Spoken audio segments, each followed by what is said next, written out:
Il est vrai que c'est une belle journée pour l'université et l'enseignement supérieur en général à Saint-Étienne.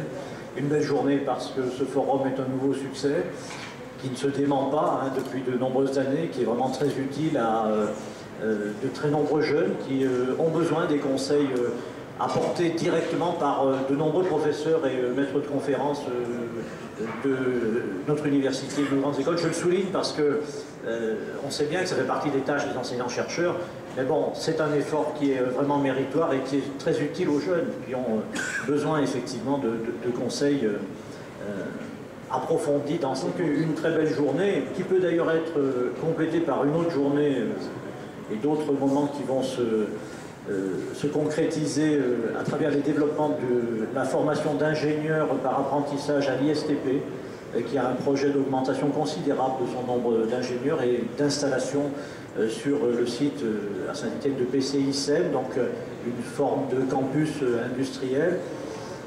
Voilà.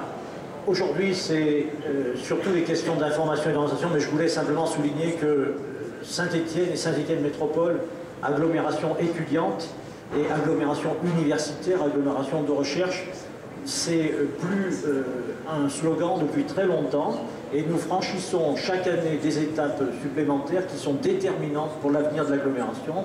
Je le souligne toujours, c'est pour l'information et l'orientation. Je crois que tout a été dit, on a besoin d'informer les jeunes dans un contexte compliqué. On a besoin de les informer de la qualité de l'offre de formation. Vraiment, il y a beaucoup de formations Bac plus 3, Bac plus 5 aujourd'hui, beaucoup plus que par le passé dans notre agglomération. Et c'est donc très important de faire cet effort. Je vous remercie vraiment chaleureusement d'y participer parce que je crois que c'est un rôle, vous tenez là une fonction et un rôle majeur. Et pour terminer, je voudrais insister quand même sur ce point, parce que c'est à l'attention de la société tout entière que je dis ça, et personne évidemment en particulier, mais l'éducation nationale est un grand service public, monsieur le recteur, et vous le savez mieux que moi encore. C'est un grand service public dont l'agglomération stéphanoise a besoin avec le maximum de ressources humaines. Et je pense aussi que c'est l'ensemble du pays qui en a besoin avec le maximum de ressources humaines. Je sais qu'il y a un engagement permanent de l'ensemble de ces agents, d'ailleurs on le voit ici. Et je forme le vœu que dans les arbitrages forcément compliqués que nous sommes amenés à rendre les uns et les autres dans les fonctions électives, on garde à l'esprit ce creuset de la société française, ce ciment, cet élément indispensable de notre citoyenneté.